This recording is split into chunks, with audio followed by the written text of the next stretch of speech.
You're probably right. Let's go see what I've been up to.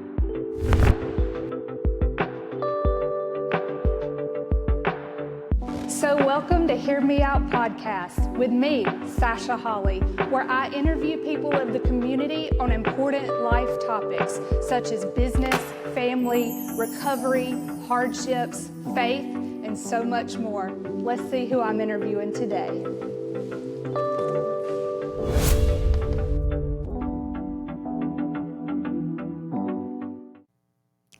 Hey everybody, it is Sasha. I am back on Hear Me Out podcast, and today I have a special friend of mine who will be my number 2 episode, and I have Rachel Lopez here with me today.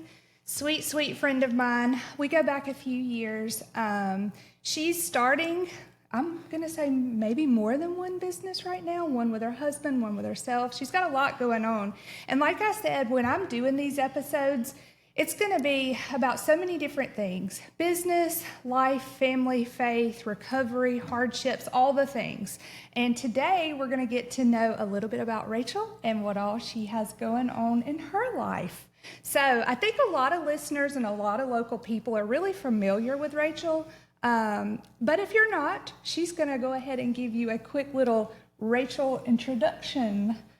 So when you say quick, I'm like, all right, this long-winded person that likes to talk has to go quick. So I would say if there was something I'd want people to know is just, number one, I love Jesus. I love people. I'm a in recovery hot mess. We all are to an extent, I think. Yeah. And if you get to know me a little bit, you'll know that I love coffee. And I've learned that some people don't, like you. Yeah, don't like coffee. And it's okay. I can be friends with people who don't like coffee. I didn't know if I could be a couple of years ago. I get the special exemption. She knows I'm a tea girl. The loaded teas are me. Yes. I love cheetah. I love serving people. Yeah. And I'm a mom of a 24-year-old son. I'm about to be a Glams, so I have a grandbaby on the way. Very fitting name, a Glams. She could not just be a nanny or a grandma. I mean, my husband wanted me to be a granny. I mean, do y'all look at me? Gran. A granny? No. So Glams it is for me. And then sweet. Graceland, my youngest, is 17. And yeah, I'm on this wild ride, this adventure with God of walking in pure, almost blind faith and obedience to bring some things to our community. And I'm excited about it. Yeah. And it's scary, and it's worth the while, I promise. From somebody who has not done exactly what you're doing, but has been walking with my husband for 7 years now on a journey that we weren't sure 8 years ago that we could do, but the Lord has blessed us in so many different ways. So it's going to come around to you as well. All right, well, we'll go ahead and get started. So go ahead and let's just let everybody know a little bit of what all you do have going on, what ventures you're on. I kind of feel like you're like the clown at the circus, juggling all the pins. I mean, you don't look like a clown, but you know what I mean? Like juggling all the pins, hot hands, like trying to do it all. So tell everybody a little bit about what you have going on. Yeah, I'm not afraid to roll up my sleeves and do all the things. Yeah. I like it. It's one of my best qualities and one of my worst qualities. Yeah, you thrive off like almost madness of all the things at once. You like a full schedule. It's a challenge. I like to be challenged. Yeah. I had somebody tell me years ago that I'm a driver. And it's true to who I am. I don't know that I knew that years ago because I was in my mom era, you know, and then starting to figure out my purpose and my call with people and stepping into that. It's just like I want to be unstoppable because of what I get to do to serve people. So, yeah, I mean, I've been helping people for a long time. But if we talk about what that looks like now, my husband and I have this passion for fitness, for health and wellness. And actually, a lot of, if you know me, if you've known of me, you do know me for that. Yeah, that's how we met. This is my health coach. So that's actually how Rachel and I met initially. So, yeah. It is important to say that because Yeah. it's led me to serve a lot of people. I'm super grateful for my own journey in that. And there's just been this deeper walk with Michael becoming a personal trainer and us leveling up in our health to include fitness. And me starting absolutely at the bottom, not knowing how to do anything, to having more knowledge at this point. And then what does it matter if you have knowledge and if you're winning and you have breakthrough and you don't help people? Like for me, that just doesn't, like, I need to take what I've learned and all the tools in my tool belt and all the breakthrough I've had and say, oh, you're telling me you need that tool? Okay, let me help you get that tool. Absolutely. You know? I mean, you used to be scared to go to the gym by yourself. Think about that breakthrough. Really? You hated that. You're like, you were only going to go if your husband or a friend or you had somebody with you. So much anxiety. I paid a personal trainer to come to my house for 2.5 years. Shout out to Haley Custer for getting me started and loving me through that and showing me I could do hard things and go next level. So we've grown this passion, and Michael had a vision to bring that to Thomaston. Yeah. Again, we've helped a lot of people all over the United States. And really the Lord has just said in the last, I'd say, year and a half, come home, bring your heart home. And the things that I show you, I want you to serve right here. And so that's adventure number one. We just opened, literally, it's 2 weeks, under 2 weeks fresh. RPM Fitness, Fit Body Unleashed at the warehouse. And Michael's been doing RPM Fitness longer than that as far as his personal training side, because I've been with him on and off, training with him for over a year and a half. Year and a half. So it's not necessarily new. Just having his own space is. Yeah, so Michael's been, certified, working with clients, again, all over. Yeah. We've done a lot of things virtually so that we could help people everywhere. Right. And so he's had clients over the last year and a half from Utah to Texas to Florida to here in Georgia. Yeah. And the Lord told him brick and mortar. Yeah. And it is scary. We've not done brick and mortar. Yeah, there's nothing like it. I mean, it's a big step. It's a lot of responsibility, but it's so good because then it's the person to person interaction. It's actually engaging with the people right there in your own space. It's real good. So you've said a lot about the business you're building with your husband. Tell me about the coaching business you're doing. So I guess I was quietly building it out. I've coached for a long time. Yeah. I've coached health and wellness for almost 10 years. And again, the Lord will stretch you. He'll grow you.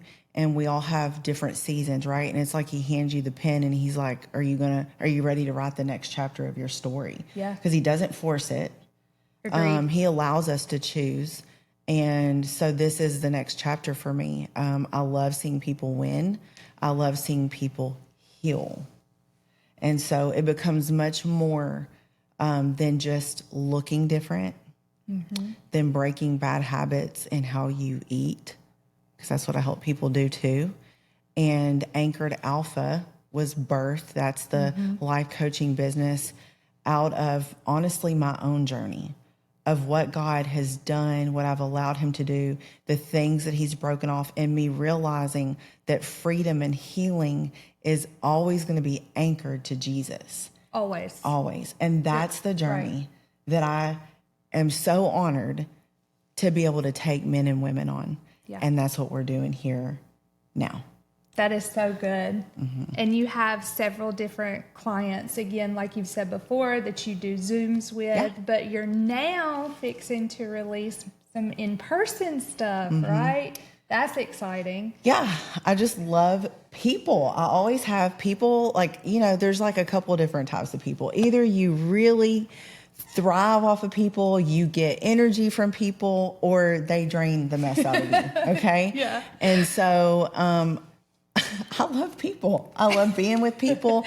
And it's funny because if I'm being honest, I actually have social anxiety. She does. You've seen it. She has to like prepare herself for For- going into yeah. groups and settings and meetings with not knowing who's going to show up, who will be there. Yeah. Yeah, there's fear. There's, those insecurities of what are people going to think, and am I going to be accepted and liked? And I battle all of that too, even though I'm bold and A coach. You are a coach that coaches people out of that. and I'm human. That's right. I'm human, and That's right. I don't have it all together, but I fight through that because on the other side of that uncomfortableness or that anxiety, I love people. And when I get in the room with people, I get excited. I love to learn about you. I want to see you. I want to know you.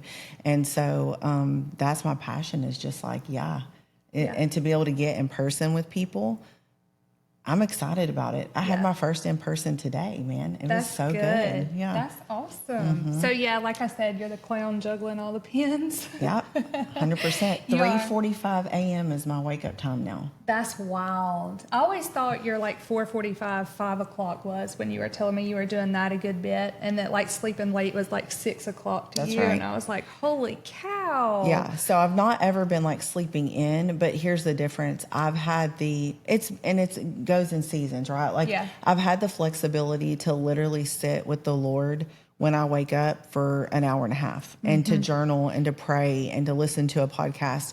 And I'm having to like kind of I'm having to navigate that journey differently with a 3:45 a.m. wake up time. But I will say God is good. I'm thriving in this. I know I'm only 10 days in, but He is good. I'm falling asleep at a good time. Good. And people again bring me life. So I'm around people all day between Michael's business or our business and then Anchored Alpha. I'm peopling. I'm impressed too, because you don't have circles under your eyes. You don't have big bags under your eyes to be getting up at 3:45 in the morning. Very impressed. Good genetics over there, right? Yeah, thanks. Good skincare. Yeah, good skincare routine for sure. All right, so with your coaching, what is the most common area or topic that your clients seem to repeatedly ask you for guidance in? Is there something that like you hear more often than something else? Is there something in today's society that really sticks out that you feel like with each one you're touching more on something than something else? Yeah, first of all, people have to be willing to be super transparent. So this takes a minute when I'm working with clients sometimes to bring a wall down. Yeah. So let's pretend the wall's down. Right. What are some of those things that people battle? I would say with women, the need to be in control. Yes, I battled that, still do. I struggle. Rachel is actually my life coach, business coach, all the things. She's got me in my health where I really need to be weight-wise, and now I'm working with Michael on the fitness side, and she is my life coach as well. And one of the biggest struggles I have is control, for sure. What's it rooted in? Fear? Yeah, that's it. Yeah. Usually it's going to be rooted in fear. It is, yeah. So when I'm able to work with a client and they're partnering in their journey to get to the root of that, dig it up, figure it out, then we can heal those things and be aware. It's not to say that you'll never try to control again, Agreed. but you operate in a way that you can kind of call yourself out. Catch myself And catch yourself. As the thoughts are even crossing my mind before I let the words come out of my mouth. I'm catching myself. I mean, it's like I'm a lot quicker with it now. And I care, though. Before, when you're not healed and you're not in a good place, you don't care. This is who I am, tough. That's what you get. But now it's like I care to not be that way. Yeah. So I want to catch those things before I say them or do them to try to be in control. And we've discussed it, too. People may not want to admit it, but control is just another form of manipulation. 100%. Yeah. And that is evil to me. It walks a line of evilness. Yeah, I mean, spiritually, 100%. I know I told you at 19 years old, I walked an altar, and I am good with people. It's part of my gifting. Yep. And the Lord said, you can twist your gift, and the enemy can use it. And And part of that was understand at 19 years old that you're either going to serve me or you're going to serve the other with your gifts. And I'm not here to manipulate anyone. I actually can't stand it, and I can feel it and I can see it. And look, if that's you, I'll help you come out of it. But I sure ain't playing around with it. And, you know, because you've walked through some of that, it makes it easier for you to see it, register it on people, feel it. Do you know why? It's a familiar spirit. And it's something you no longer want to be a part of. So it's almost like you have a radar and you're like, oh no, I feel the manipulation. I feel that's not right. That's not genuine. That's uneasy. You literally are, it's a familiar place for you. Yeah. Because if you sit with the Lord, and you're in the Word, He knows your heart, and He'll give you discernment. Yeah. And it does, and I'm not judging anybody. Like I said, I'll help anybody. You can come to me and say, I'm a total disaster. Yeah. I'm mean as you know what. I'm a walking mess. I'm a walking mess. And I can say, you know what? I was mean as you know what too. I was a hot mess. Are you ready to deal with it? Not blame your mama, your daddy, your husband, or Billy Bob over here, but you're willing to own it and walk through it. Those are the people that I get to serve. Yeah. Comparison is the other one. Women dealing with major comparison that then goes into jealousy, which then goes into envy, which then goes into hate, and then murder of the heart. This is serious stuff. If you can overcome that and get whole and complete and understand your worth and your value in Christ, you can champion other people really well. Now, men, they battle self-worth, and they're afraid to ever talk about it because that makes them feel like they're weak. Yeah, keeping everything bottled up into themselves because you don't show emotion. You don't show that you're battling or struggling with anything. You're the man of the house. You're the head. You're the power. And it's like they forget that they're human and they can have feelings and they do love and they do hurt and they can cry, you know. And I've seen that in a lot of areas. Yeah, I thought when I started Anchored Alpha, you know, I had to I was actually challenged to say, pick a niche, like who are you going to help, you know? And I don't like that because I don't like being told what to do. And I said, well, if I have to pick, I guess it's women. But I've worked with women and men before all these years. And the Lord really quickly put me in my place and said, no, you're called to help men and women. You know it. And I love being able to see men and women both have breakthrough. Yeah. Because men think they have to keep it all together. And you're right. They have real emotions, real insecurities, real fears. And man, if both people can heal, how strong can that marriage be? How much better can your kids be? That relationship just, man, it gets stronger and stronger when you do. All right. So that leads me into my next question. So I personally believe we all need to be coached in something, multiple areas, but something. I think extended education, knowledge, training, classes, all of that is very useful tools. It's very powerful. I genuinely believe coaches need coaches. What are your thoughts on that?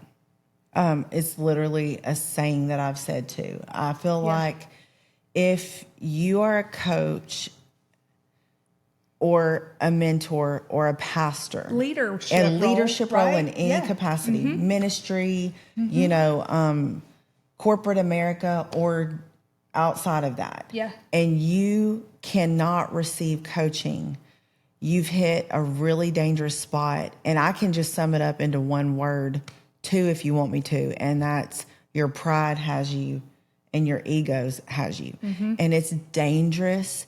And some of us have to choose to be coachable. So when you say that, I'm not naturally coachable. That's the truth. I'm type A. I'm an Enneagram 8.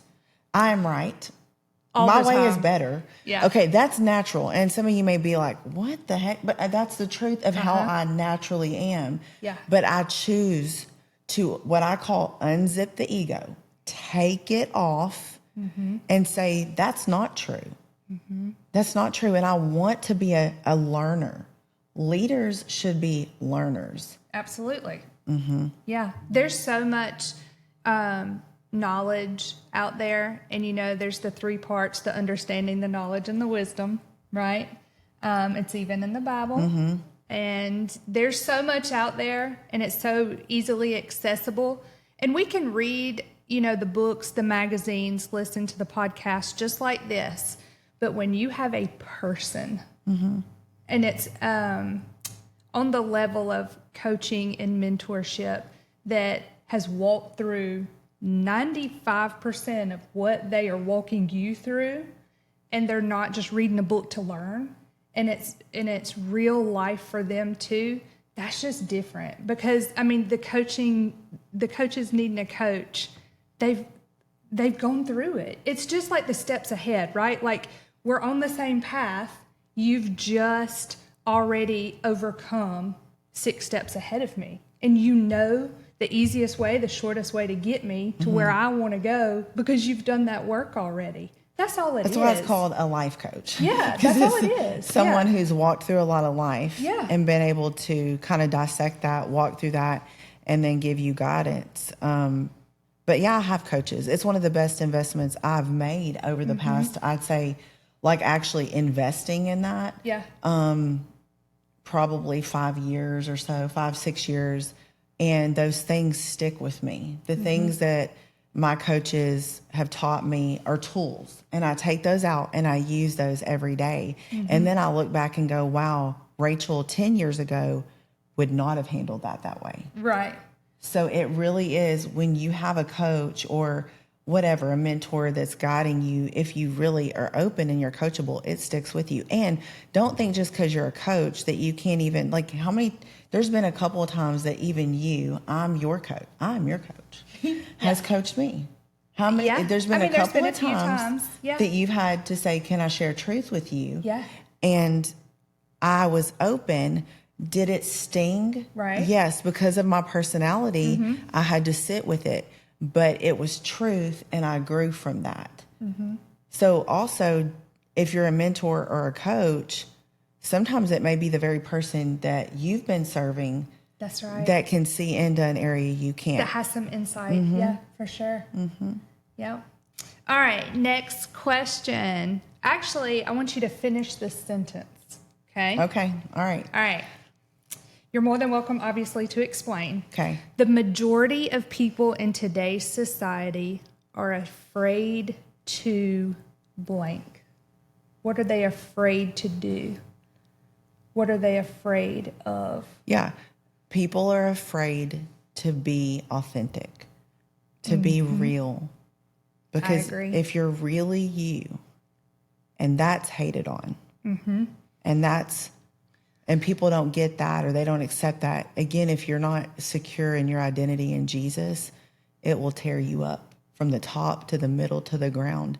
And so it's better to be fake and to hide who I really am. And they can come at all that, the little bit that I show, that's right, than to let myself be filleted in front of you and say, this is all of me.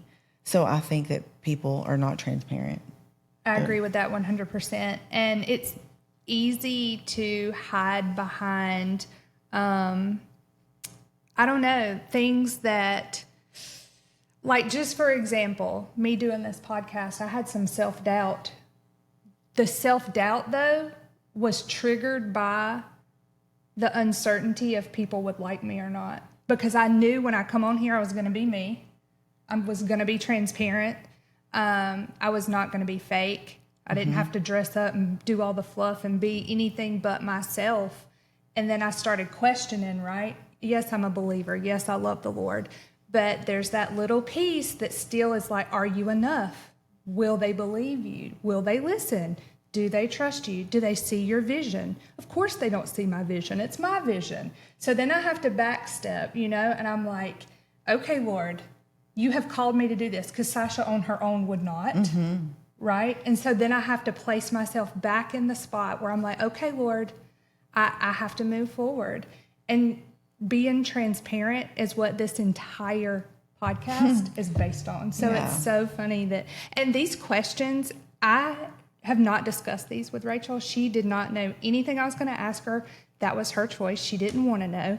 So with her saying people are afraid to be authentic and be themselves, it's so true. I'm not afraid to. I get nervous at times because I don't know how I'll be perceived.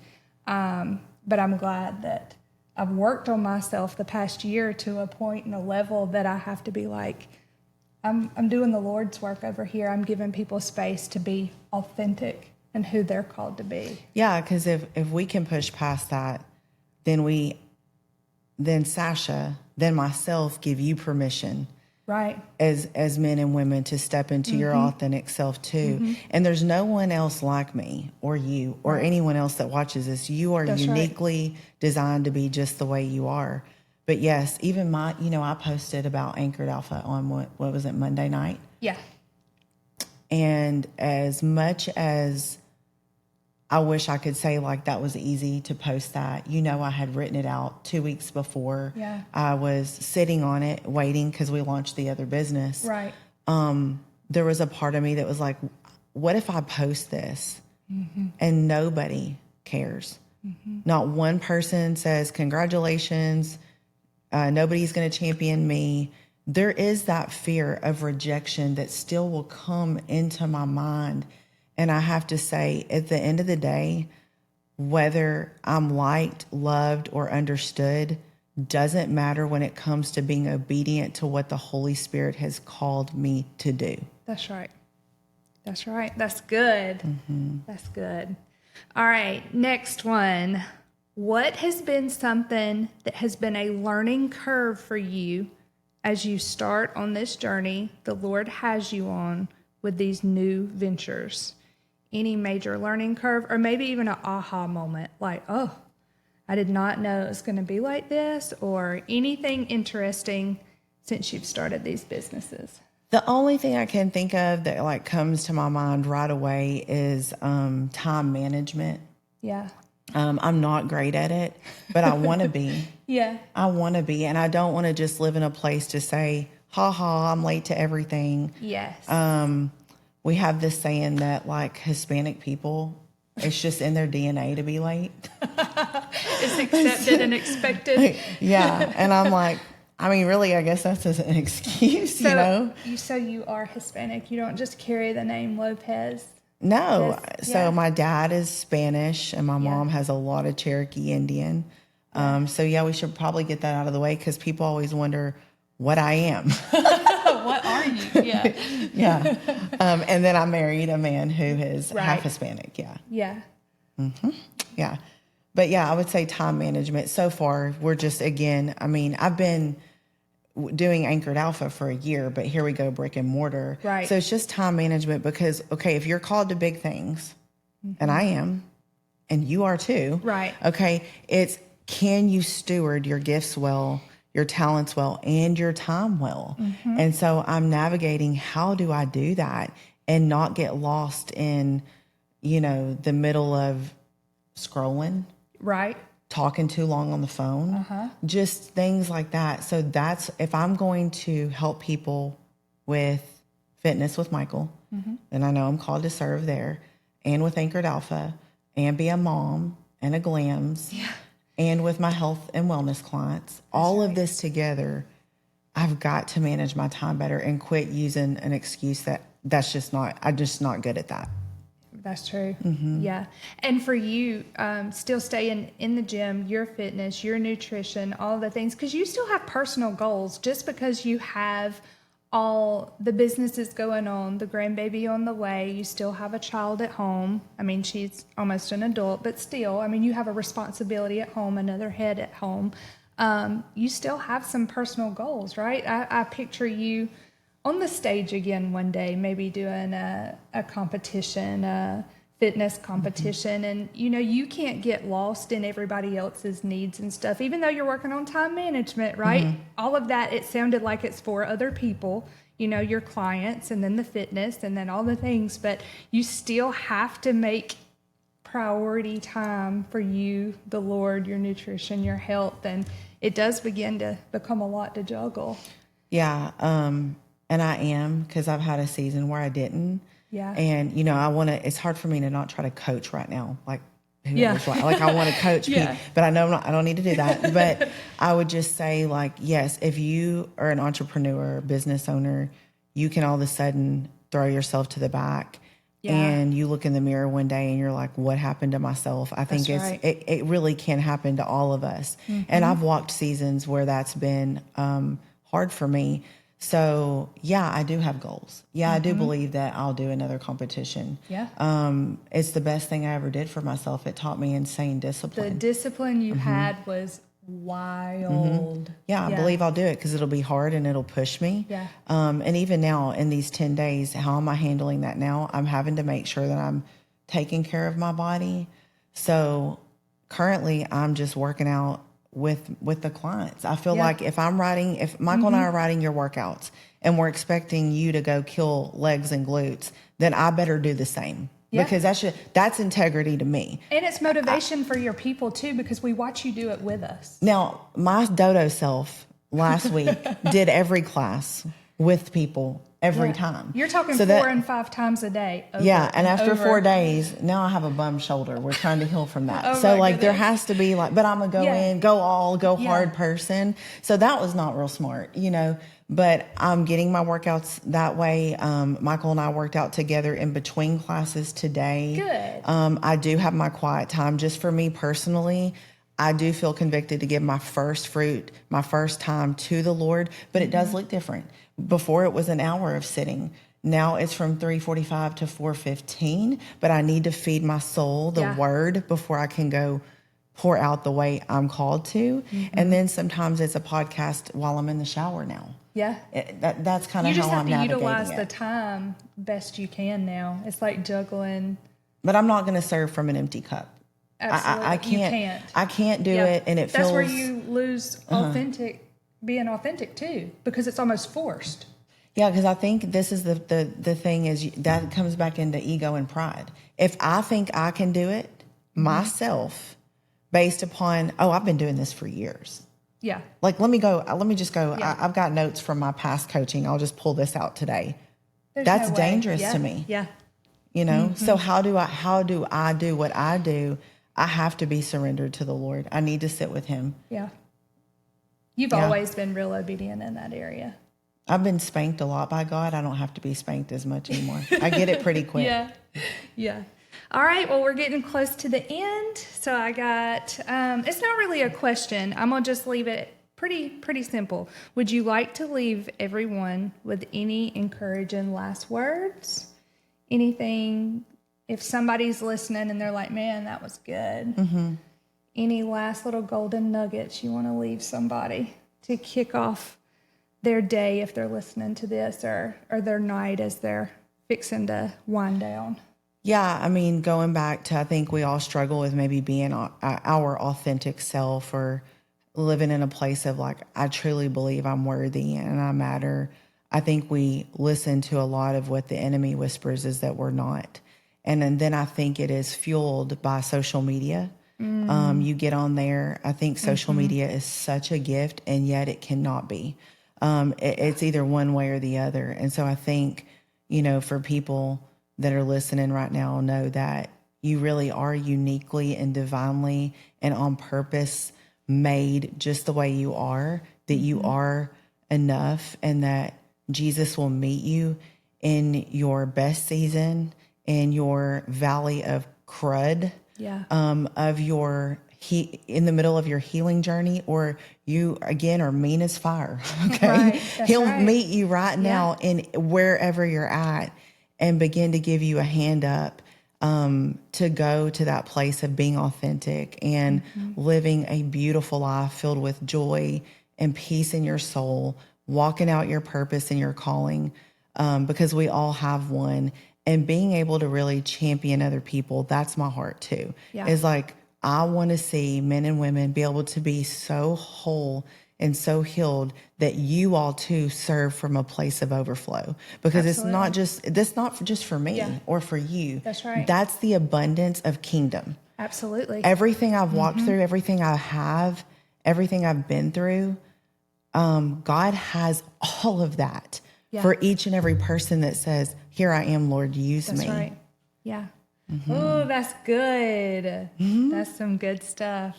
All right. Well, thank you so much. I'm so excited to have you on as my second guest. And I plan to have Rachel back more often. This is just pretty much a about Rachel episode, just to get to know her and the businesses, the journey she's on. But we plan to get together many more times and just do little episodes on some topics that she and I agree on and maybe disagree on. It'll be fun. Yeah. I mean, this is our normal conversations. Believe it or not, we don't agree on everything. And we go back and forth and poke at each other. She's an Enneagram 8. I'm a 1. So I'm married to a 1, so I can handle Sasha. What are you married to? I'm married to an 8, so I got the male Rachel. I'm the female version of Trey, and she's the female version of Michael. So this is why this kind of jives, okay? Yeah, and we handle each other well, so I'll have her on several more times. But thank you guys for listening to Hear Me Out with Sasha, and we will see you next time. Bye, guys.